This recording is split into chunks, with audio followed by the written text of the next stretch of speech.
Most people have seen the show Pitbulls and Parolees, where a woman named Tia Torres and her family take two misunderstood creatures that need a second chance and gives them that chance. Villalobos is the shelter that homes the dogs and is where so much valuable time for the humans that work with them. I will talk about Tia and her family, the Parolees, and Villalobos all together. Tia Torres was an animal-loving person who would eventually create something wonderful.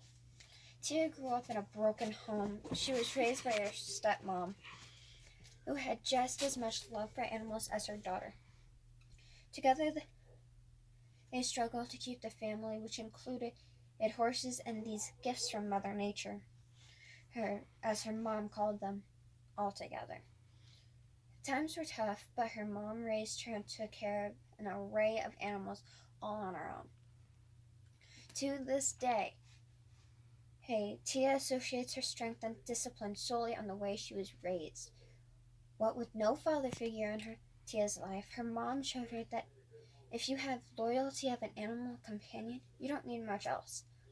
At the age of 17, she left home with a group of two Arabian horses, a goat, and her Catahoula leopard dog, Cougar. Many years later, Tia joined the army and became a truck driver. After finishing her service, she was then hired by the city of Los Angeles as a young gang counselor, which had led her to her career of working with parolees. After some time, she had a chance meeting at a Los Angeles animal shelter that started her love affair with pit bulls. A little brindle nubby-eared dog had been taken from the scene of a double homicide drug deal gone bad, being the only survivor. Tia watched as animal control officers walked the muscular female pit bull into the shelter Wait, what? Sorry. Just as they were putting her in the kennel, the dog slipped her lead and began running through the shelter and made a beeline for Tia's, at the time, toddler daughters, Tina and Maria. The dog made it to the girls before Tia, and they were now lying on the floor with the dog on top of them, rolling around with them and slapping them with the now famous pit bull happy tail.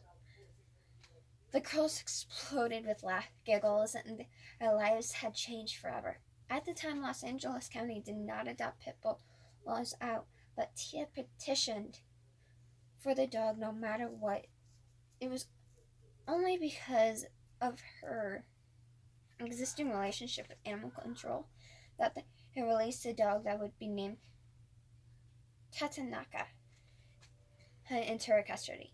Villalobos Rescue Center was a wolf and wolf hybrid rescue at the time, but Tatanaka was the start of the pit bull rescue.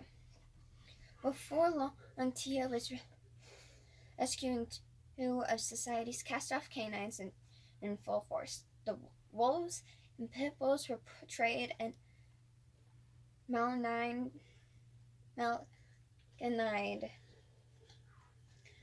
as the creatures of the night, and Tia fought to prove that they were gentle and loving animals. In March of 1999, the rescue catapulted into the limelight when Tia and the Los Angeles City Animal Services teamed up to create the Pit Bull Support Group.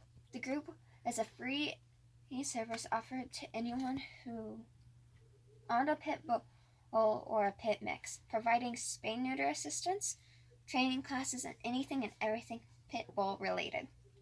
It was during this time that Tia took on a wayward young man who had recently been released from prison.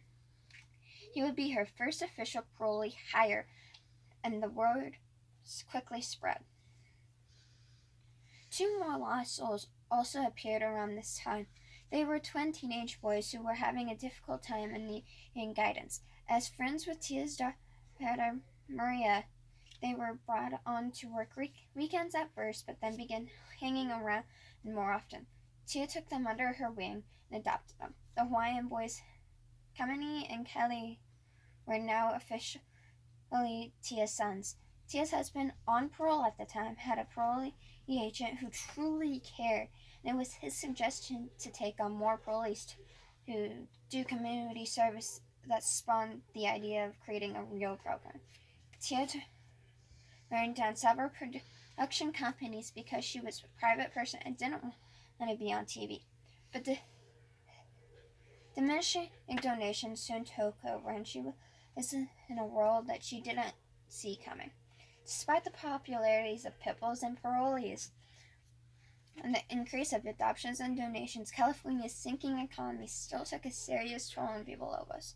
Plus, the county where the rescue had been residing for 18 years had adopted stricter rules which brought on increased scrutiny of the business.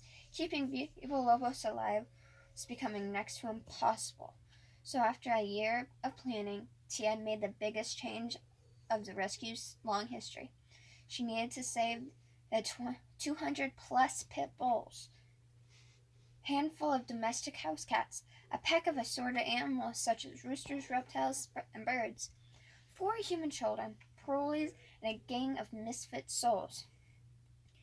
There was a lot of pressure on her shoulders. Finally, the decision was made to leave California behind and start a new life in the South. Villalobos was now a rescue for primarily dogs, but was quickly taking on rescue humans as well. One of these people was parolee Earl Moffat. Earl was born in New Orleans.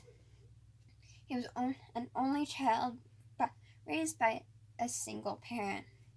He had found himself in quite a lot of trouble. He was sent to prison after being with people he thought was his friends, but he was sent to prison for armed robbery and attempted murder.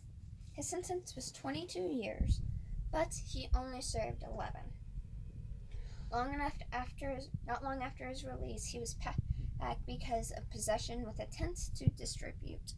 During a football game with other inmates, Earl lost function of his right arm. He worked as a dog handler while in prison, giving him a slight advantage against the other parolees. Even though he was and has been a parolee, he is still a really loving and kind guy who would put anybody and anything before himself. Villalobos was his first real job. He believes in a lot. He believes he has a lot to prove to the rescue, Tia, and most importantly, himself. There are more parolees, but Earl has been with Villalobos the longest. And because of that, he has become part of the Torres family. With all the hard work that Tia and everyone else, such as Earl, has put in, and she has got Villalobos as the largest pit bull rescue in the U.S. in New Orleans, Louisiana. Villalobos works nonstop to give pit bulls another chance in life. Each and every dog taken in is spayed and or neutered, and given any medical treatment necessary. They work patiently to reacclimatize fearful dogs to the loving care of a human, so that they may eventually be adopted. In some cases, these dogs have never had a kind word or touch, and it is a slow process. After determining temperaments and compatibility factors, they begin the long search for the perfect home. The normal average population of 300, give or take, dogs here at Villalobos is quickly increasing. They wish it was just a matter of saying no, but that isn't the case. People actually tie the dogs to their front gate, turn the dogs loose on their street, or just chain dogs and leave them in abandoned lots where houses used to stand before Katrina. The vet bills have tripled to $500K a year at the average.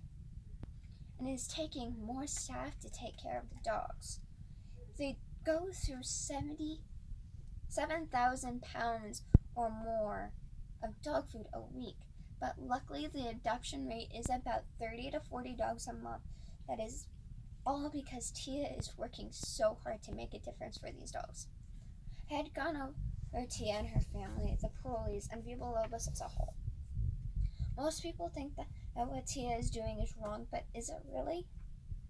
What with her putting so much time, effort, and money into these dogs that she could just leave to fend for themselves, but she won't do that because it's not who she is. She cares too much about the dogs and would rather make a difference in one dog's life than a million people.